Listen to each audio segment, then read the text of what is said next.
The Harrington estate was one of the most magnificent mansions in the entire city.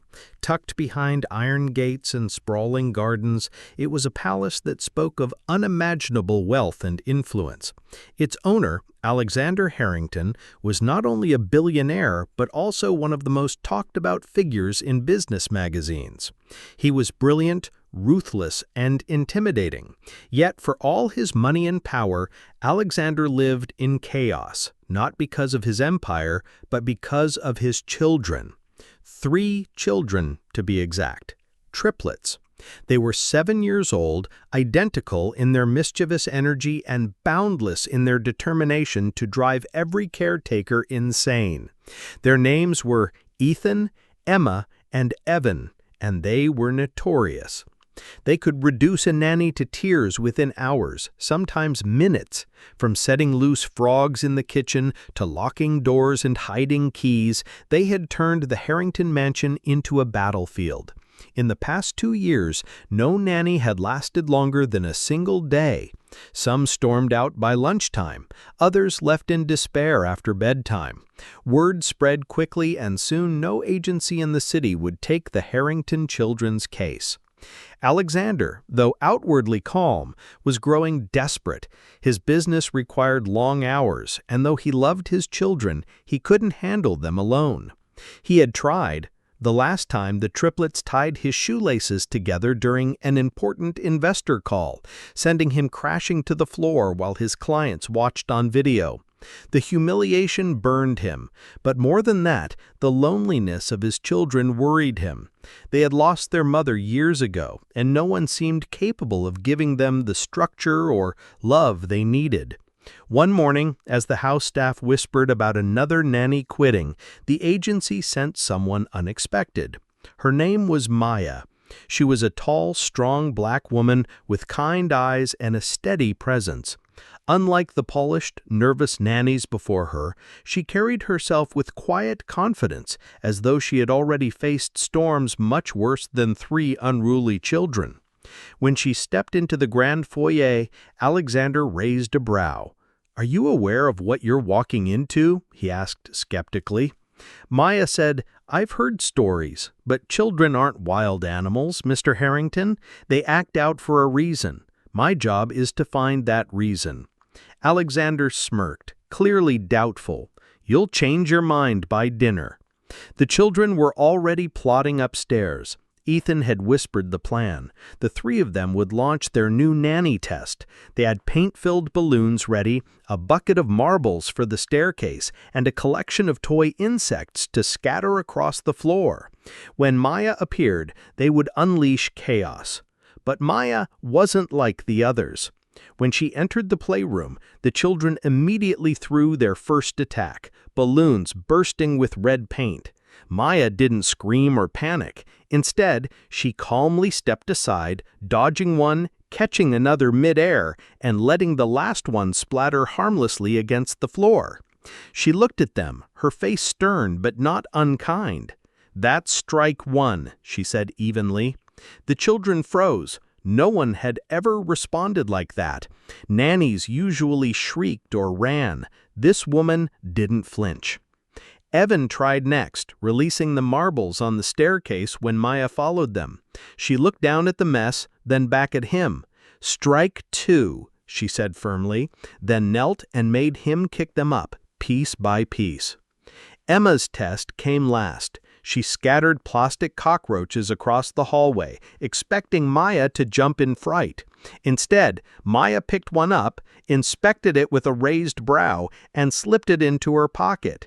"Strike 3, she asked, "or are we finished with games for today?" The triplets stood frozen, wide-eyed. This woman was different. For the rest of the day, Maya established something the children had never seen before: boundaries. She didn't raise her voice, but her presence demanded respect. When they tried to ignore her instructions, she simply stood in silence, waiting until they complied. When they argued, she listened but held firm. She didn't back down. By dinner, the household staff was in shock. Maya had survived. not only survived, but the triplets were actually sitting at the table, eating without flinging food or shouting. Alexander entered the dining room stunned to see them calm. "How did you manage this?" he asked almost accusingly. Maya smiled faintly. "Children don't need a commander, Mr. Harrington.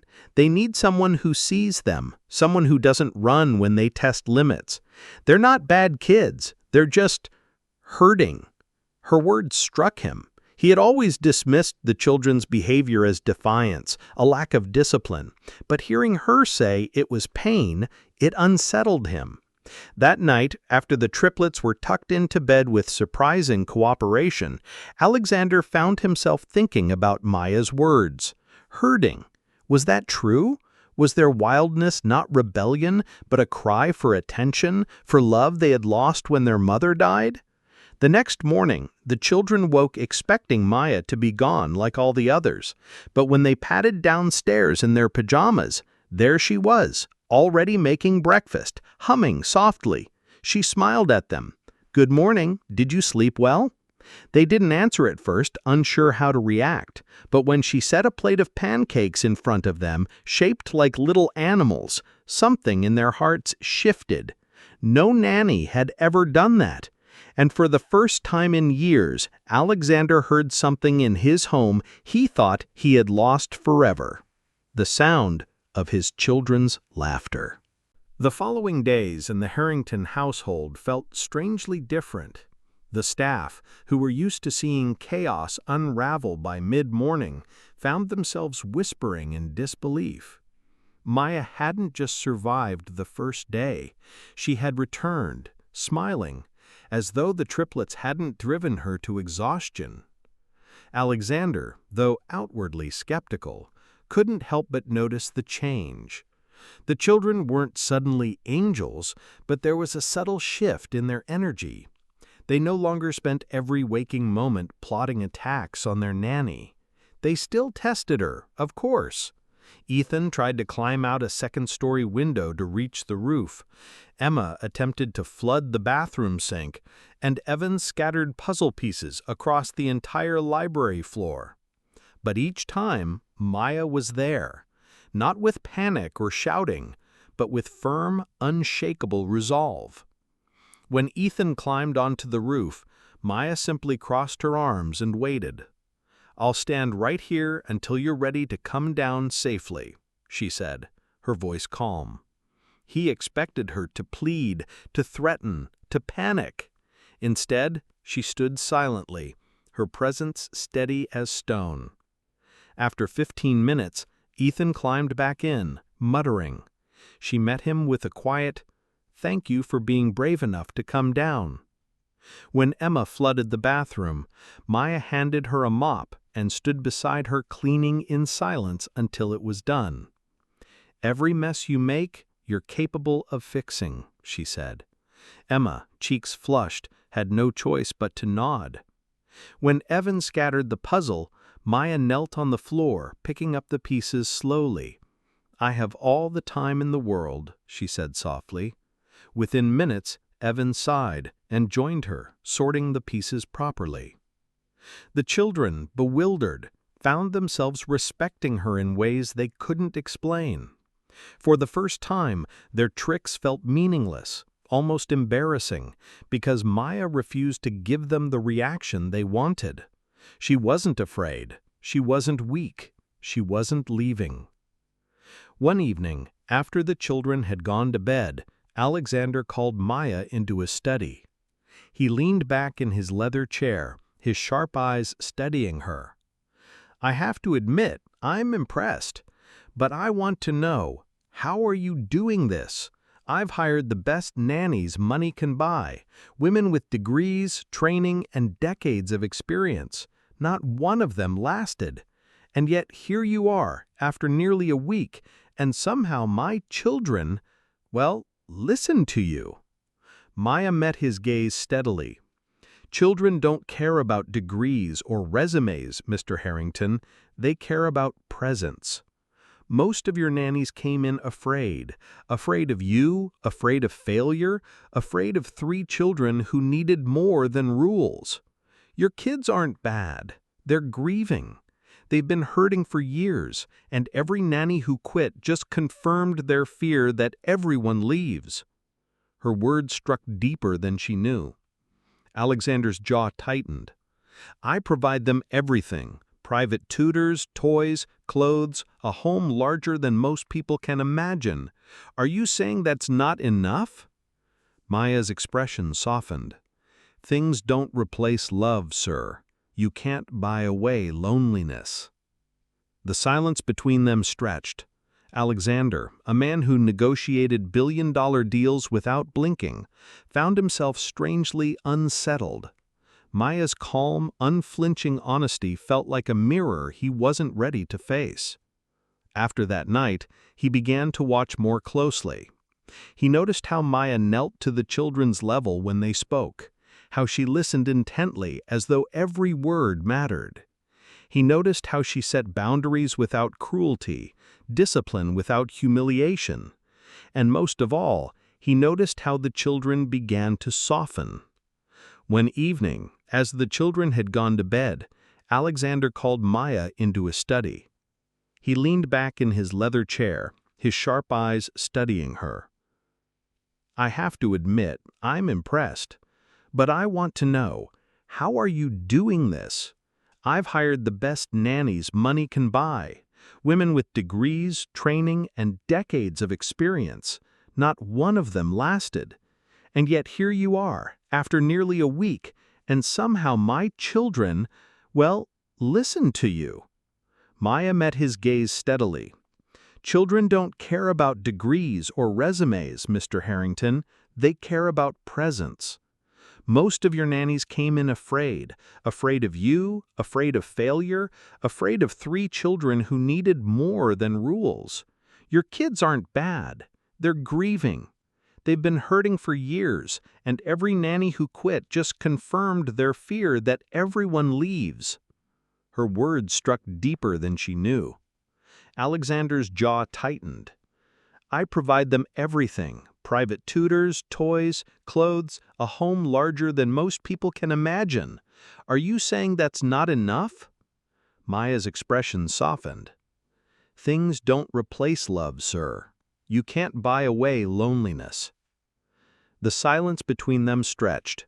Alexander, a man who'd negotiated billion-dollar deals without blinking, found himself strangely unsettled. Maya's calm, unflinching honesty felt like a mirror he wasn't ready to face. After that night, he began to watch more closely. He noticed how Maya knelt to the children's level when they spoke, how she listened intently as though every word mattered. He noticed how she set boundaries without cruelty, discipline without humiliation. And most of all, he noticed how the children began to soften. One afternoon, as Alexander returned home early from work, he paused at the sound of laughter echoing through the garden. He stepped quietly onto the terrace and saw the sight that made him freeze. Maya was sitting in the grass with the triplets, a book story open in her lap.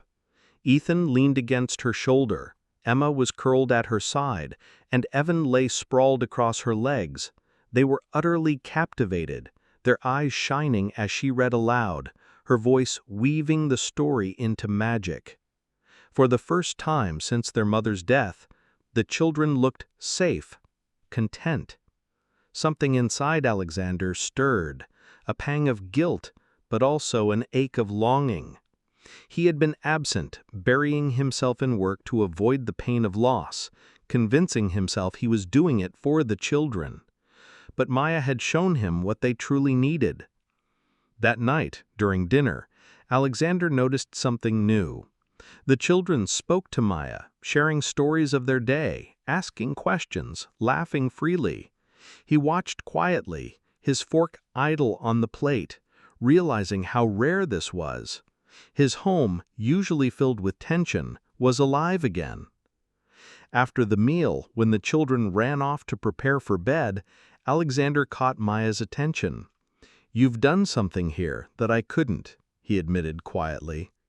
"You've brought them back to life." Maya looked at him steadily. "No, Mr. Harrington, They always had life in them. They just needed someone who wouldn't give up on them. Her words lingered long after she left the room. The next day, however, the children decided to test Maya in a way they hadn't before.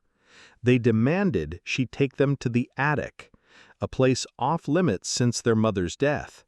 The house staff avoided it, and Alexander himself hadn't gone there in years. It was filled with dusty boxes, forgotten toys, and relics of the past. Maya hesitated, sensing the weight of their request. But when she looked into their pleading eyes, she understood. This wasn't mischief, it was longing. So she led them up the creaking stairs. The attic was dim, filled with cobwebs and memories. The children darted around, opening boxes of their mother's old belongings, her scarves, her books, her perfume bottle still carrying the faintest scent. Emma clutched a scarf to her chest, Ethan opened a jewelry box, and Evan found a photo album. Maya stood silently, watching as the children's bravado melted into tears. They missed their mother, desperately, and no one had allowed them to confront that grief. She knelt on the dusty floor, pulling all three into her arms as they sobbed. When Alexander discovered them there, he froze at the doorway. His chest tightened at the sight of his children grieving in Maya's embrace. For years he had buried his grief, locking it away like the attic itself. Now, seeing them grieve openly, it broke him. Maya looked up at him, her eyes steady, even as the children clung to her. "They need to remember her," she said softly. "They need permission to miss her, to love her, and they need you to do it with them." For the first time in years, Alexander stepped into the attic. He sank to the floor beside them, his arms wrapping around his children. And together, under Maya's watchful presence, the Harrington family began to heal. The attic moment marked a turning point. For years, the Harrington mansion had been polished on the outside, but hollow within, echoing with silence and suppressed grief. That night, as Alexander tucked his children into bed himself, a task he had not done in years, something inside him shifted. Ethan had clung to his sleeve, whispering, "Don't go back to work tonight, Daddy." Emma pressed her mother's scarf into his hand, saying softly, "You should keep this." Evan, normally the most withdrawn, looked him in the eye and murmured, "We miss her too." Alexander left their room shaken, the scarf still in his hand. Downstairs, he poured himself a drink, but couldn't touch it. His reflection in the glass showed not the confident billionaire, but a man who had built walls so high around his heart that even his children couldn't climb them. And then there was Maya, a woman who, with nothing but patience and honesty, had slipped past those walls. The next morning, Alexander canceled his meetings for the first time in years. Instead of rushing out the door with a curt nod, he sat at the breakfast table with his children. The staff was so stunned they whispered in the kitchen, peeking out in disbelief. The triplets, wide-eyed, didn't even know how to respond at first. Maya entered with the breakfast trays, smiling quietly at the sight. "Good morning," she greeted, placing eggs and toast before each of them. "Good morning," the children echoed, but their eyes stayed on their father, waiting for him to vanish. But he didn't. He stayed, asking about their plans for the day, listening with genuine interest. For the first time in a long time, laughter filled the dining room. Ethan spilled orange juice, Emma teased Evan about his bedhead, and Alexander found himself chuckling instead of scolding. Maya caught the subtle shift, her heart swelling. Later that day, Alexander called Maya into his office. He was uncharacteristically nervous, tapping his pen on the desk. "He owe you an apology," he said abruptly. "For what, sir?" Maya raised a brow. "For underestimating you. For assuming you were just another nanny who would give up. You've done more for my children in 2 weeks than I've managed in 2 years." He paused, his voice softening. "And you've done more for me than you realize." Maya gave a small smile. "I didn't come here to fix your family, Mr. Harrington. I just came to be there for your kids. The healing, that came from them, not me. I just didn't walk away." Her humility struck him. Most people he knew paraded their achievements like trophies. Maya, however, only spoke truth. The days stretched into weeks, and the Harrington household blossomed under her influence. The triplets, once notorious for their defiance, began showing remarkable changes. Ethan, who had always acted recklessly, started to channel his energy into sports. With Maya cheering from the sidelines, he discovered a passion for soccer. Emma, with her sharp wit, began journaling, pouring her emotions into words instead of mischief. Evan, normally the most withdrawn, grew fascinated with puzzles and science experiments, often running to Maya with his latest discovery. Each child, for the first time, felt seen. Alexander noticed too. His children no longer avoided him but sought him out. Evenings became family time instead of lonely hours behind closed doors. Sometimes they cooked together, sometimes they played board games, and sometimes they simply sat and talked. And in all of it, Maya was there, not as a servant, not even just as a nanny, but as a heartbeat that kept them all connected. One evening, while walking through the gardens, Alexander found himself beside her. The children were chasing fireflies ahead, their laughter ringing in the warm air. Alexander glanced at Maya, her face glowing in the twilight. "You've changed everything here," he admitted. "You've given me my children back, and if I'm honest, you've given me myself back too." Maya didn't look at him immediately. She kept her eyes on the children. "No, Mr. Harrington, you changed because you chose to. The children always wanted you. They just needed you to show up. I only gave you the push." Her humility struck him. Most people he knew paraded their achievements like trophies. Maya only spoke truth. Still, he knew Maya carried her own burdens. She rarely spoke about her past, but sometimes when the house grew quiet, he caught glimpses of pain in her eyes. He wondered what sacrifices she had made, what life she had endured before walking into his mansion. One night, curiosity got the better of him. As Maya tucked the children into bed, he lingered by the door, listening. Emma asked her, "Maya, do you have kids?" Maya's voice softened. "No, sweetheart, not of my own, but I've cared for many children, and every one of them has left a mark on my heart."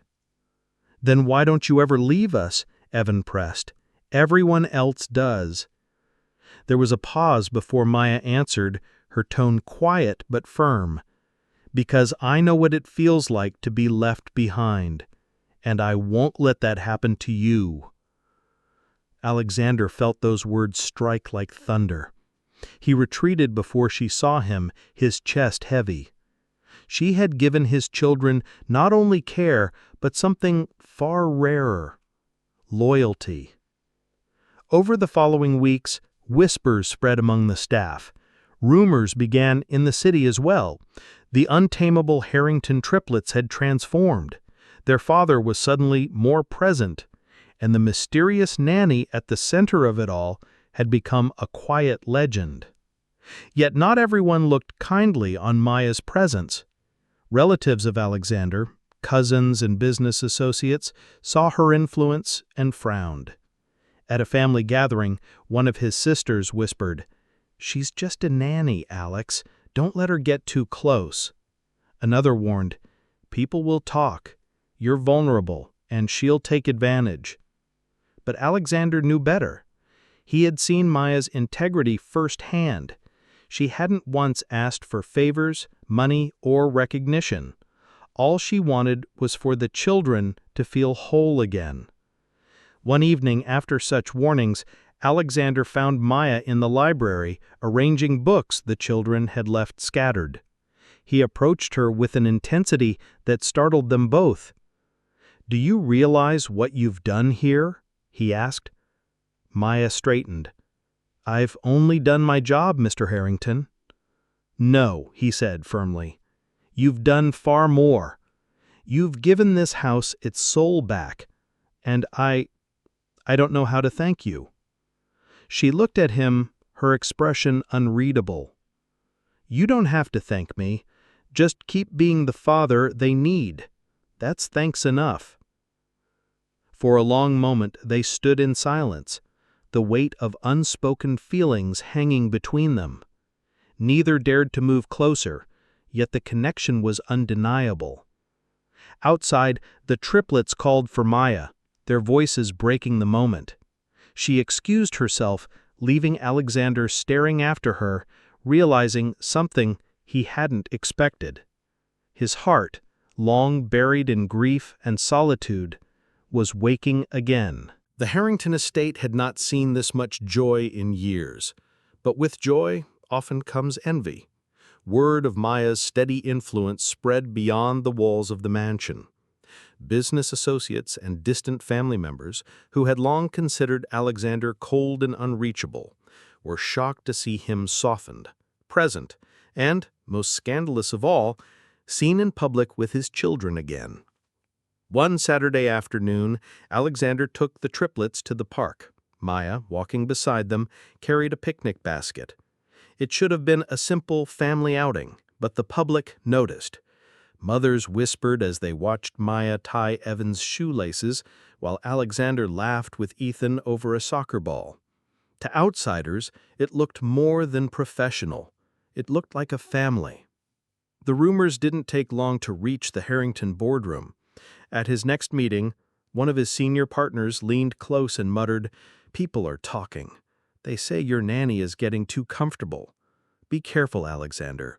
Women like her—" He didn't finish, but the implication hung heavy in the air. Alexander's jaw tightened. "Maya has done more for my family than anyone in this room ever has. Don't confuse loyalty with opportunism." His voice carried enough weight to silence the whispers, but he knew the doubts weren't gone. They would resurface again. Meanwhile, inside the mansion, the triplets were thriving.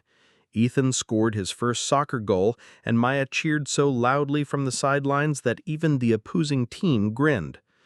Emma started reading her poems aloud at school, proudly crediting Maya for encouraging her. Evan began sketching blueprints for inventions, presenting them to his father with newfound confidence. Alexander attended every milestone, sometimes in disbelief at how far they had come. But each triumph also deepened his fear. He was afraid of losing the fragile harmony Maya had built. What if she decided to leave, like everyone else had? One evening, after a particularly long day, Alexander found himself pacing the study. Maya entered, holding Emma's forgotten notebook. She paused when she saw his expression. "You look troubled," she said. He exhaled heavily. "I keep wondering, what if you decide this isn't enough? What if you leave us too?" Her eyes softened. "I told your children before. I know what it feels like to be left behind. That's why I won't do it to them, or to you." The sincerity in her voice steadied him, though part of him still carried doubt. It wasn't long before trouble arrived in a different form. At a lavish charity gala, Alexander brought his children along, a bold move, since he rarely mixed family with business. Maya was there too, keeping watch over the triplets. She wore a simple navy dress, elegant without being flashy, but in that room of glittering jewels and designer gowns, she stood out. Not everyone welcomed her presence. A wealthy socialite approached with a sharp smile. "Alexander, you've certainly made interesting company choices. A nanny at a gala, that's rather unconventional." Alexander's eyes narrowed. She is here because she belongs here. The socialite's gaze flicked over Maya with disdain. Belongs. Surely you don't believe. Before she could finish, Emma stepped forward, glaring. She's part of our family. If she doesn't belong, then we don't either. The woman faltered, her painted lips parting in shock. Guests nearby murmured, impressed at the child's boldness. Alexander placed a proud hand on his daughter's shoulder.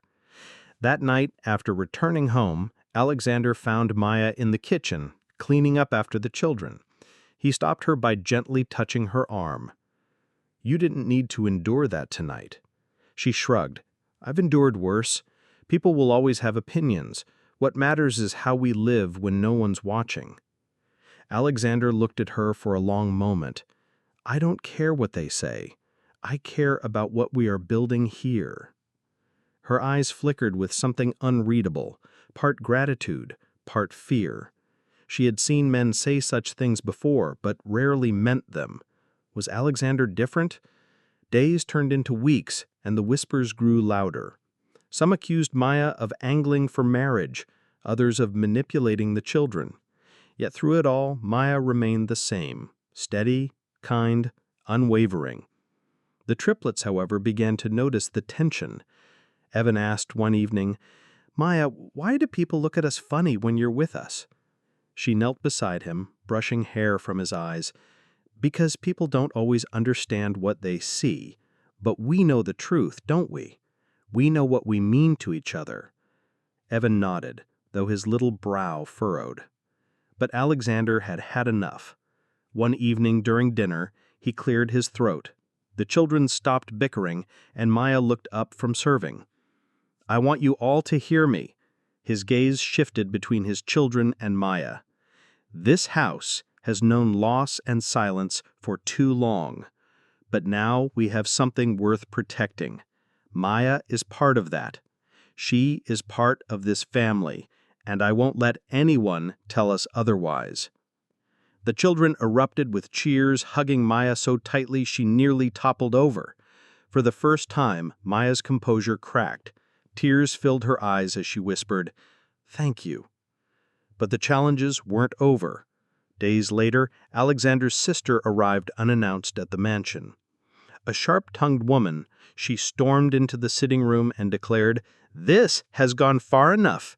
You're letting a stranger raise your children. Do you even know her past?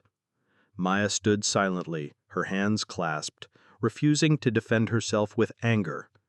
I know enough, Alexander said firmly. Enough, his sister scoffed. You're risking your reputation, your children's inheritance, everything, for a woman you barely know? At that, Maya finally spoke, her voice steady. With respect, ma'am, I don't want his reputation, his wealth, or his inheritance. I want his children to feel loved. That's all. The silence that followed was deafening. Alexander's sister sneered, but found no argument. She left in a storm of indignation, slamming the door behind her. Alexander turned to Maya, his voice low. You didn't need to defend yourself. But you did, with dignity. I admire that. Maya met his gaze. I didn't do it for me. I did it for them. She nodded toward the children, who had been peeking from the staircase, their wide eyes brimming with trust. Alexander felt a surge of something he could no longer ignore. He admired her, but had deepened into something far stronger. But he knew it was dangerous for both of them. As night fell, Alexander stood alone in the garden, grappling with feelings he hadn't expected. His children adored her. His heart leaned toward her. But could a billionaire truly build a future with a woman like Maya in a world that judged both of them so harshly? For the first time in years, Alexander was uncertain. Not about business, not about money, but about love. The question of Maya's place in their lives lingered heavily in Alexander's mind. He had faced corporate takeovers, hostile negotiations, and billion-dollar risks without hesitation, but this, opening his heart, breaking social rules, felt far more dangerous. And yet each morning when he saw Maya preparing breakfast while the triplets laughed around her, he couldn't imagine life without her. But not everyone was ready to accept her presence. A few members of his board began voicing concerns more openly. One particularly arrogant executive cornered him after a meeting. "Alexander, be sensible. This nanny, this woman, is undermining your credibility. People already gossip about her influence over you. If you're not careful, it could damage the Harrington name." Alexander's reply was cold and sharp. "My children's happiness is worth more than my name. If that costs me respect among shallow men, so be it." But the threats weren't only verbal.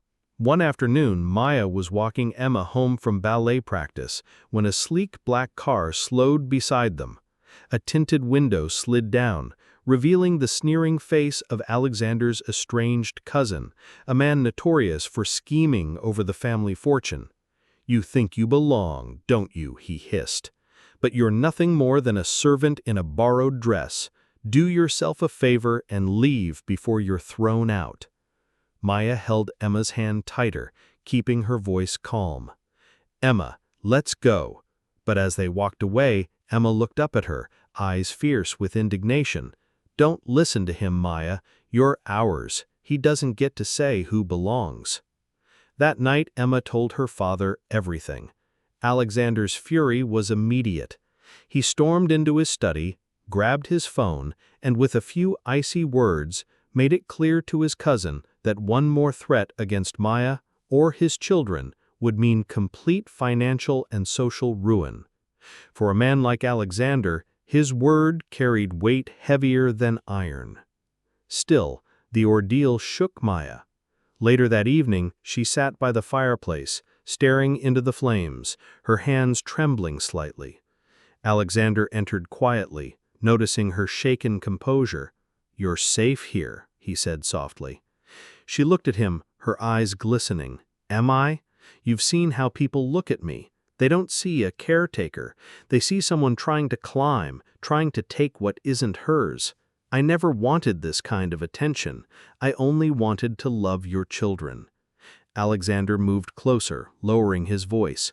"Maya, everything you've given them, everything you've given me, cannot be measured by rumors or money. Don't let them scare you into believing you don't belong." For a long moment they stood in silence. Then, almost without realizing it, Alexander took her hand. She stiffened at first, then slowly let herself breathe. Their eyes met, and in that quiet connection, words were unnecessary. Days later came the breaking point. The Harrington Foundation held its annual charity auction, one of the most prestigious events in the city. Alexander, determined not to hide, brought the triplets and Maya. Whispers spread the moment they arrived, the glamorous crowd gawking at the presence of the billionaire's nanny dressed in an elegant but modest gown. Midway through the evening, the auctioneer announced a surprise item, a private portrait of the Harrington family, painted by a famous artist years ago. The painting depicted Alexander, his late wife, and the triplets as infants. The crowd leaned in eagerly as the bidding began, numbers climbing higher and higher. But when the painting sold for an extravagant sum, the buyer stood and revealed himself. It was Alexander's estranged cousin again. He smirked cruelly. "I'll keep this as a reminder of what a real Harrington family looks like before outsiders tried to replace it." Gasps rippled through the room. Alexander's fists clenched, but before he could speak, Maya rose. She faced the crowd, her voice steady, carrying through the hall. "I am not here to replace anyone. I could never take the place of Alexander's late wife, nor would I try. But I will say this. Family isn't defined by paintings or bloodlines. It's defined by who shows up every day, who loves, who protects, who stays. And that's what I have done and will keep doing for these children, no matter who doubts me." The room fell silent. Even those who had whispered against her couldn't ignore the truth in her words. The triplets rushed to her side, wrapping their arms around her, their voices overlapping. "She's our family. She belongs with us." Alexander stepped forward then, his voice thunderous. "Enough!" He turned to his cousin, his glare piercing. "You will never again question who stands beside me or my children, because tonight I make it clear, Maya is part of this family, permanently." He reached into his pocket, pulling out a small velvet box. The crowd gasped, but Maya froze, her breath catching. He opened it, not to reveal a ring, but a delicate necklace with a charm shaped like 3 intertwined hearts. "This is not a proposal," Alexander said, his eyes fixed on hers.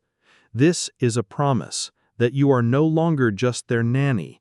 You are their guardian, their safe place, their mother in every way that matters. And if the world doesn't understand that, then the world can burn for all I care." Tears spilled down Maya's cheeks as the children clung to her. The guests erupted into applause, some reluctantly, others genuinely moved. The cousin stormed out in humiliation. His scheme backfired. From that night forward, everything changed. Maya was no longer treated as an employee. She was recognized as family. Alexander introduced her openly as the woman who saved his children. The gossip vanished, drowned out by admiration for her courage and devotion. But the most important changes were at home. Emma continued reading her poems, Ethan scored goals with his father cheering in the stands, and Evan's inventions grew more ambitious. At every step, Maya was there, not in the shadows, but beside them. And Alexander, he found himself laughing more than he ever thought possible. He still carried the weight of responsibility, but it was lighter now, shared with someone he trusted completely. The feelings between him and Maya, though unspoken, deepened with each passing day. Perhaps one day they would give those feelings a name, but for now it was enough to know that love, in all its forms, had rebuilt a broken home. The mansion that had once echoed with emptiness now rang with laughter, footsteps, and warmth. A house of wealth had finally become a house of love. And it was all because one woman refused to give up on 3 children who everyone else had abandoned.